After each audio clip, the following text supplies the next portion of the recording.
देश की आजादी के बाद इस देश में अगर कोई सामान्य व्यक्ति 2 रोटी खाता था तो 1 रोटी का जो अनाज है वो बाहर का होता था, वो आयात किया जाता। इस देश के किसानों का मैं अभिनंदन करना चाहता हूं कि उन्होंने अपनी कड़ी मेहनत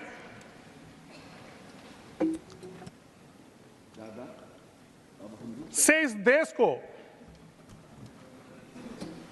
खाद्यान्न के मामले में आत्मनिर्भर बनाया और उसी का परिणाम है कि आज हम देश के 80 करोड़ लोगों को मोदी सरकार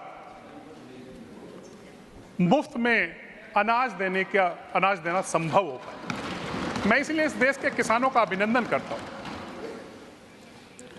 माननीय सभापति जी, क्योंकि ये बजट की चर्चा है और किसी भी बजट का जो एलोकेशन है वो उस क्षेत्र में सरकार की उस क्षेत्र के विकास के लिए प्रतिबद्धता प्रदर्शित करता है। और यही जो बजट हमारा है, अगर मैं उसमें देखूं, क्योंकि 2014 में नरेंद्र मोदी जी के नेतृत्व में देश में सरकार बनी और उससे पहले की अगर मैं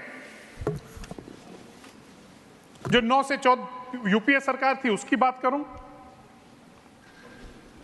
तो जहां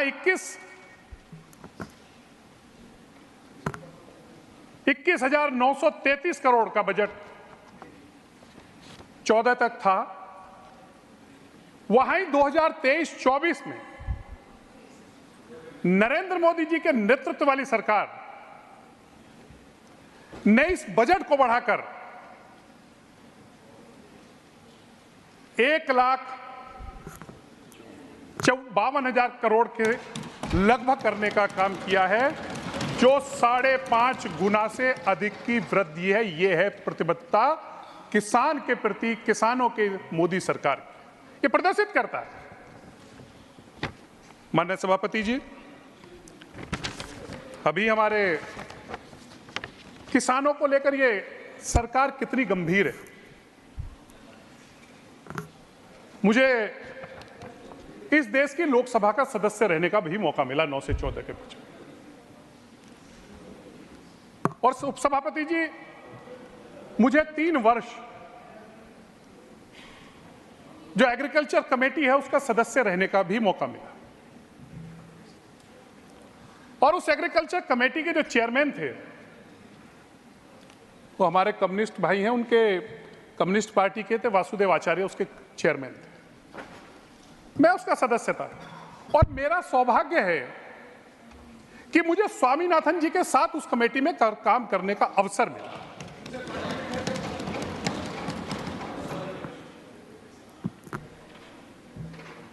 और लगातार 3 वर्षों तक स्वामीनाथन जी उस कमेटी के मेंबर थे, वासुदेव आचार्य जी चेयरमैन थे। स्वामीनाथन आयोग की रिपोर्ट को लागू किया जाए, 3 वर्षों तक लगातार उस कमेटी ने रिकमेंड किया कि स्वामीनाथन आयोग की रिपोर्ट को लागू किया जाए। और उस समय की तत्कालीन सरकार, यूपीए की जो सरकार थी, मनमोहन सिंह जी के नेतृत्व वाली जो सरकार थी, 3 वर्ष जो उस एग्रीकल्चर कमेटी की रिपोर्ट थी कि स्वामीनाथन आयोग की रिपोर्ट को लागू किया जाए, उसे अस्वीकार कर दिया, उसको लागू नहीं किया। लेकिन उपसभापति जी, हम अब आप, मैं नहीं बोला बिल्कुल भी सर, बीच में मैं नहीं बोला sir. Point of order sir, sir ये डिस्टर्ब करने के लिए बात करेंगे फिर। किस रूल के तहत माननीय सुरजेवाला जी, रूल किस रूल के तहत? सर रूल बताइए, रूल सर। 20267 क्योंकि उन्होंने मिथ्या किया कहा है। सर ये काउंट इनकी सरकार ने, प्लीज सिट डाउन सर इनकी सरकार ने नो काउंटर आर्गुमेंट। माननीय नागर जी आप बोले, माननीय नागर जी आप बोले, आपकी बात रिकॉर्ड पे जाएगी। माननीय सदस्य बोल रहे थे, सबने ध्यान से सुना, प्लीज। मैंने सब बोल रहे थे, सबने ध्यान सुना, रिकॉर्ड पे नहीं। सभापति जी, उपसभापति जी, माननीय सुरजेवाला जी प्लीज 1 मिनट, आप बोले, सबने ध्यान से सुना, प्लीज एक्सेप्ट द अदर। बीमारी है सर, मैं क्या कर सकता हूं? No sir, I had not permitted you, please. It was no point of order, please. माननीय सभापति जी, हम सौभाग्यशाली, इस देश का किसान सौभाग्यशाली कि नरेंद्र मोदी जी के रूप में इस देश को एक प्रधानमंत्री मिला और लंबे समय के बाद। नो कमेंट माननीय जयराम जी प्लीज, माननीय जयराम जी प्लीज, नो कमेंट। सच सुनना तो थोड़ा मुश्किल होता है ना सर।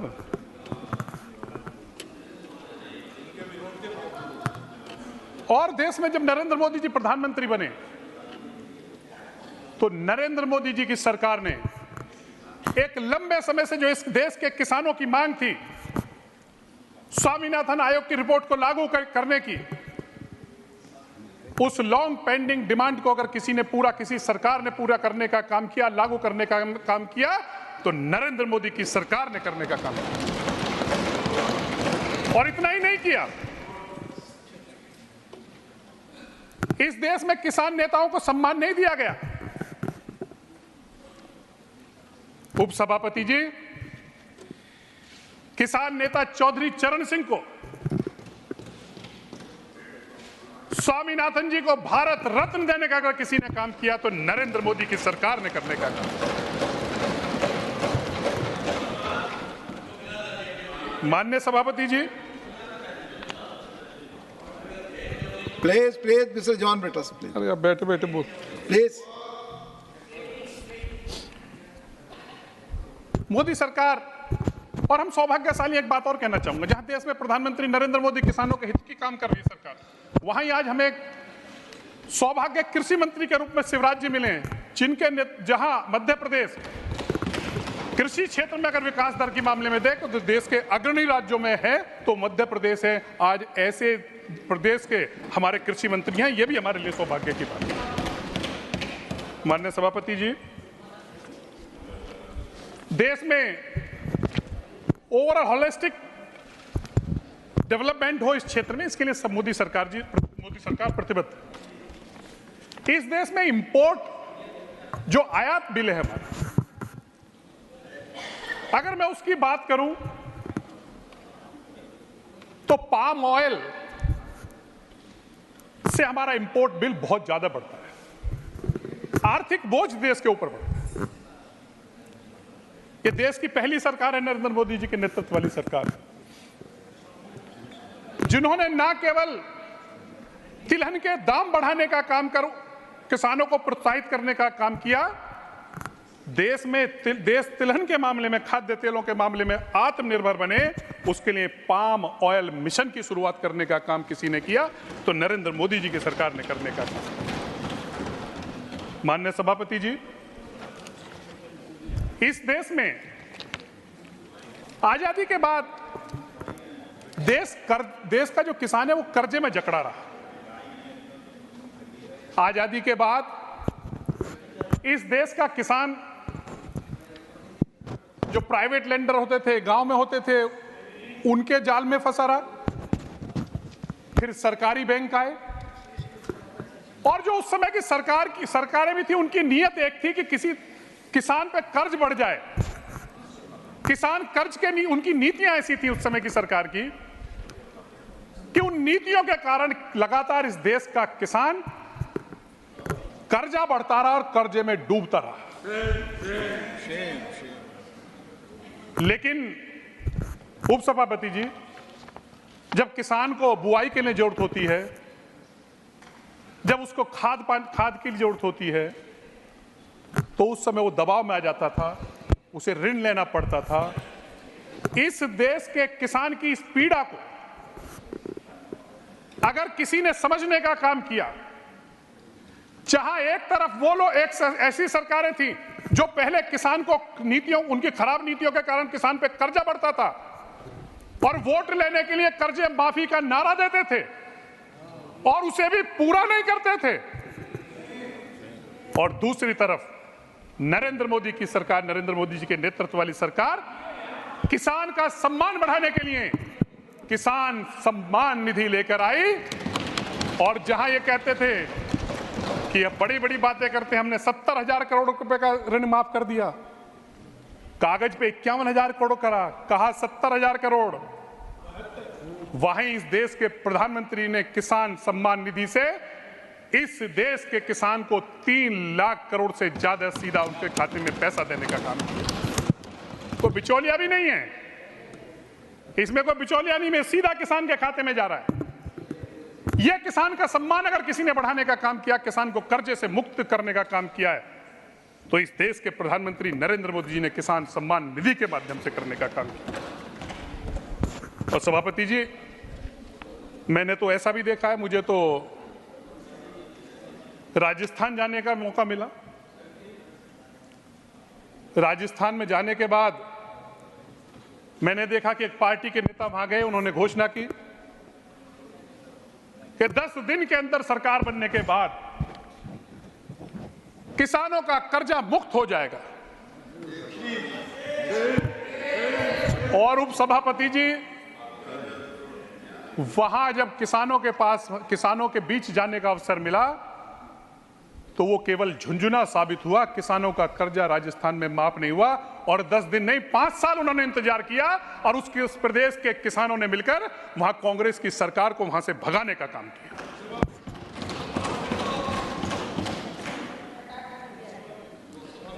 प्रधानमंत्री, उपसभापति जी, फसल बीमा योजना की चर्चा है, बहुत देर से यहां बीमे की योजना है, विभिन्न योजनाएं हैं, लेकिन लंबे समय से एक देश में मांग थी कि किसानों की फसल बीमा योजना भी आनी चाहिए। लंबे समय से लॉन्ग पेंडिंग मांग थी। उस मांग को पूरा करने का काम और उसमें भी एक सुधार करते हुए उपसभापति जी, इस योजना में एक परेशानी थी। अगर किसान बैंक से लोन ले लेता था तो किसान की जो ऑटोमेटिक वो बैंक बीमा करा देता था, ऑटोमेटिक बैंक से उसका पैसा कट जाता था किस्त का, और मजबूरी में उसे बीमा कराना पड़ता था, फसल बीमा। जहां इस योजना को लागू करने का तो काम किया ही किया इस देश के प्रधानमंत्री ने, लेकिन इस व्यवस्था को, फसल बीमा योजना की व्यवस्था को वैकल्पिक करने का भी काम किया। अब किसान की मर्जी है कि वो लोन लेगा तो उसे अगर बीमा कराना है तो कराए और नहीं कराना है तो नहीं कराए। अगर ये वैकल्पिक व्यवस्था देने का काम किया तो इस देश के प्रधानमंत्री नरेंद्र मोदी जी की सरकार ने करने का काम किया। माननीय उपसभापति जी,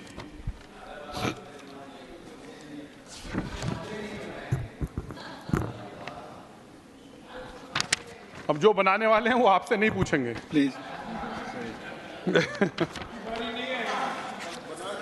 माननीय, आपस में बात नहीं प्लीज। माननीय सभापति जी,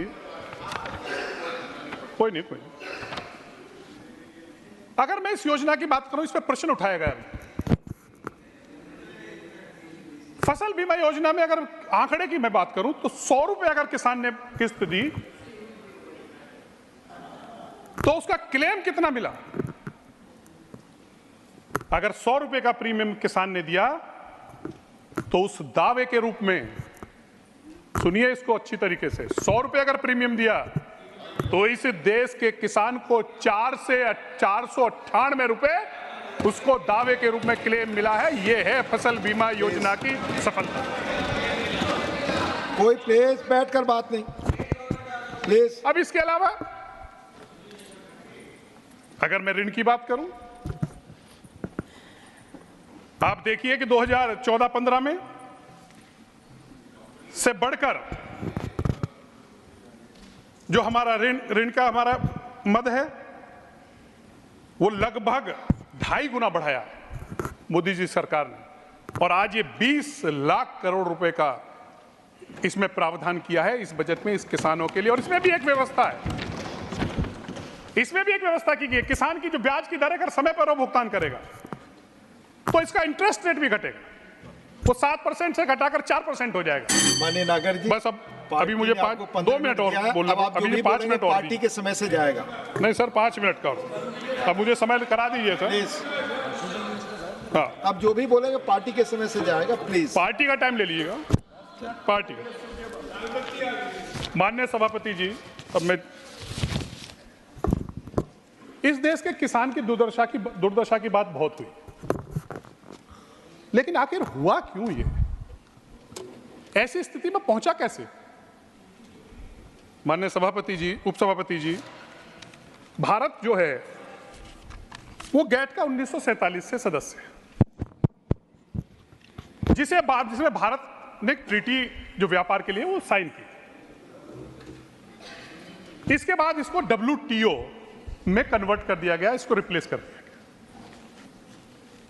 आजकल एक बड़ी मांग है कि WTO से जो समझौता हुआ उससे बाहर निकला जाए। एक बड़े नेता, उनसे किसान मिले, उन्होंने बात भी कही अपनी, लेकिन इस WTO को पे साइन करने वाला था कौन? WTO पे साइन किए किसने? ये समझौता किया किसने? ये किसी और नहीं, उस समय के तत्कालीन प्रधानमंत्री राजीव गांधी की सरकार ने करने का काम किया। और उपसभापति जी, ये समझौता ही नहीं किया, इस एग्रीमेंट में एक काम और हुआ कि जो इसका बेस ईयर था, ये समझौता हुआ 1995, लेकिन देखिए दुर्भाग्य से क्या इसके पीछे खेल हुआ। इस देश के किसान के साथ जो धोखा हुआ, जो सब्सिडी का बेस ईयर माना गया, समझौता 95, बेस ईयर कौन सा माना? 1986-87। बताएं इस बात को कि आखिर जब समझौता 95 में कर रहे हैं तो बेस ईयर आप क्यों मान रहे हैं, जिससे इस देश के किसान को सब्सिडी ना मिल पाए, इससे किसान को सब्सिडी ना मिल पाए। माननीय उपसभापति जी, 2013 में WTO की बैठक हुई, आनंद जी उस समय के तत्कालीन वाणिज्य मंत्री समझौता करके आए, और जो टेम्परिंग पीरियड रखा गया ना, वो 3 वर्ष का कर है कि 3 वर्ष तक हम कर लेंगे, 3 वर्ष में हम आपका सब व्यवस्था कर लेंगे। लेकिन मैं बधाई देना चाहता हूं इस देश के प्रधानमंत्री नरेंद्र मोदी जी को कि उन्होंने जो ये समझौता कर कराए थे 2013 से 2016 के बीच का, उसको अस्वीकार किया, और इस देश के किसानों की सब्सिडी जो खत्म होनी थी, उस सब्सिडी को बचाने का काम अगर किसी ने किया तो नरेंद्र मोदी जी की सरकार ने करने का काम किया। माननीय सभापति जी, समय नहीं है, लेकिन आजकल आत्महत्या की भी बात हुई, किसानों की।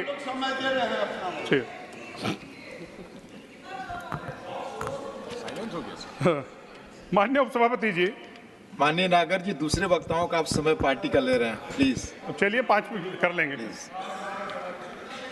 किसानों के आत्महत्या की भी बात यहां हुई, सुरजेवाला जी ने किसानों की आत्महत्या की भी बात की। सुरजेवाला जी, शायद आप तो कर्नाटक के प्रभारी भी रहे हैं, अभी भी हैं, है ना? तो अच्छा होता कम से कम जो पिछले 15 महीने में इस देश में लगभग 1200 किसानों ने कर्नाटक में आत्महत्या की है, कभी जाके आप और आपके नेता जाके कम से कम उनसे मिल तो लेते, उनके आंसू तो पूछ लेते कम से कम। Please listen, please. माननीय नागर जी, प्लीज कमेंट। नो, माननीय उपसभापति जी, इससे भी आगे की बात देखिए। No, nothing will go record. No, please take your seat. No, please take your seat. माननीय उपसभापति जी, गोइंग ऑन रिकॉर्ड, प्लीज। इससे भी आगे की हत्या की आप। सुनिए साहब। जी, बिल्कुल मैं करूंगा, आई विल।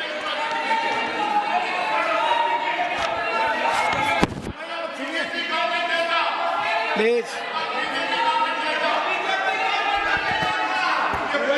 कर्नाटक के जो कृषि मंत्री हैं, यहां तो किसानों को बुला के बात कर रहे हैं, जहां आत्महत्या हो रही है वहां किसानों के जाने के लिए फुर्सत नहीं है, और दूसरी तरफ वहां के कृषि मंत्री कर्नाटक के कृषि मंत्री क्या कह रहे हैं? Please note record, please nothing is going on record. आप बिना परमिशन बोल रहे हैं। माननीय Surjewala ji please take your seat. Kaveri जिले के प्रभारी मंत्री पाटिल ने कहा कि मौजूदा सरकार 2 लाख से जो 5 लाख बढ़ा के मुआवजा किया है, क्योंकि 2 लाख से जो 5 लाख मुआवजा सरकार ने किया है, किसान इस 5 लाख को पाने के लिए आत्महत्या कर रहे हैं। ये कर्नाटक के मंत्री हैं, एग्रीकल्चर मिनिस्टर, ये मेरा नहीं है, वहां के कर्नाटक के एग्रीकल्चर मिनिस्टर कह रहे हैं ये बात कि 5 लाख और इससे ज्यादा। आज यूरिया की भी बात हुई, अभी कह रहे थे हमारे सुरजेवाला जी। एक बात कह के अपनी समाप्त करना चाहूंगा बात। यूरिया की बात हो रही थी। सर, ये नरेंद्र मोदी सरकार है जिसने यूरिया की दिक्कत दूर करने का इस देश में काम किया है। जब आपकी सरकार थी, एक मध्य प्रदेश की घटना का जिक्र मैं करना चाहूंगा। मध्य प्रदेश के मुतलई में आदिवासी किसान आए, मुल्ताई में, हाँ मंत्री जी बैठे, मुल्ताई में किसान आए, वहां मुल्ताई में आदिवासी थे बेचारे, उनको यूरिया चाहिए था। उनको यूरिया तो नहीं मिला उन आदिवासी किसानों को, लेकिन 24 से ज्यादा किसानों की गोली मारकर वहां हत्या कर दी गई। यूरिया नहीं मिला 24 से। ये मध्य प्रदेश में कांग्रेस की सरकार थी। ये हमसे बात करते हैं आत्महत्या की, ये हमसे पूछते हैं आत्महत्या की। इसीलिए मैं इस माननीय उपसभापति जी, मैं इस बजट में जो काम और जो प्रेजेंट कृषि मंत्री जी ने रखा है, मोदी सरकार 3.0 का पहला कृषि बजट है, इसका समर्थन करता हूं और इस विश्वास के साथ समर्थन करता हूं कि इस बजट के माध्यम से इस देश का में खुशहाली आएगी, देश में और आगे बढ़ेगा और देश का किसान निर्यात करेगा, आत्मनिर्भर के साथ साथ उत्पाद निर्यात करने में भी सक्षम होगा। बहुत बहुत धन्यवाद। माननीय श्रीमती ममता ठाकुर